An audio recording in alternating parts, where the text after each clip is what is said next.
Hi, it's me again with Corel Draw Tips and Tricks, and I've done several videos on how to do this, but I made this for a customer this morning, and then somebody asked me how I got them all the same and placement, so I thought I'd go ahead and make a video. So my suggestion would be to type out all the stuff first. So we're gonna go first, ST,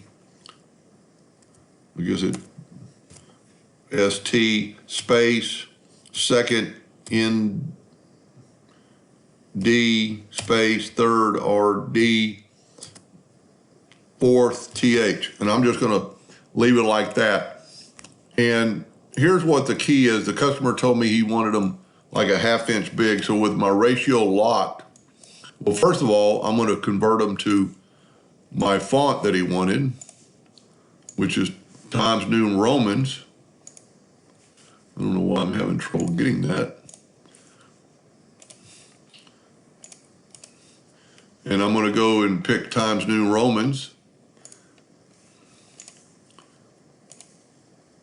And I'm going to bold them. And he wanted them a 1/2 inch tall. So with this locked, I'm going to go 0.5. So now I can Control K and break them all apart. But they stay together individually. And then what you need to do is you need to left click, right click, and make them hairlines. But at this time, it'd be so much easier if you had them all typed out and go up to object and convert them into curves, because you can't do what we want to do. This one was actually kindergarten, so I'm going to put the first,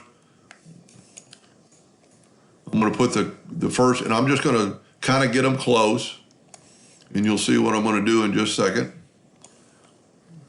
And then I'm going to set my nudge distance on a certain number. I'm going to go 0.2, let's say. And I'm going to go here and I'm going to click till it snaps on that node. And then I'm going to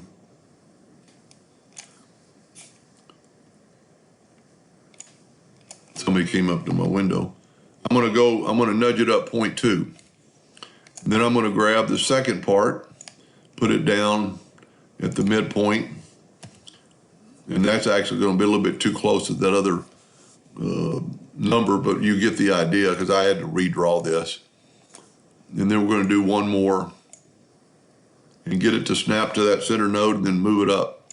So if you do all these at one time and do the nodes, or do the control, convert them to curve, then you won't have to do them every one. Now I'm going to set my nudge distance on like 3 inches. And I'm going to grab my circle, nudge it over 3 inches twice. Now I'm going to grab the whole thing and make a duplicate, Control D, and nudge that over. I always start on this one, and I want this part of the letter to be cut out and be my real one, basically. So I'm going to take my virtual segment delete key and delete all this. Now you don't forget to delete the parts of the letter like that. Now on this one, we need to do just the opposite. We need to delete the inside. Now we can grab that, go down to our pen tool, make it half of a point and in black, hit OK, and then just nudge that over. Then grab the whole thing and nudge it over twice, and it's back in the spot. Now this particular one that's actually too close, you'd have to just move it up a little bit or rearrange your numbers or make them different. But that's how easy it is. And what happens is this is going to all cut out. So this is going to be part of the letters, and then this is going to be in the wood, so it's going to look like the letters, but it's only going to be engraved. And then you just keep doing that all the way around. And then he had his name in the original one, and I did the same thing. Pretty cool project. Hope that helped a little bit. Thank you for watching.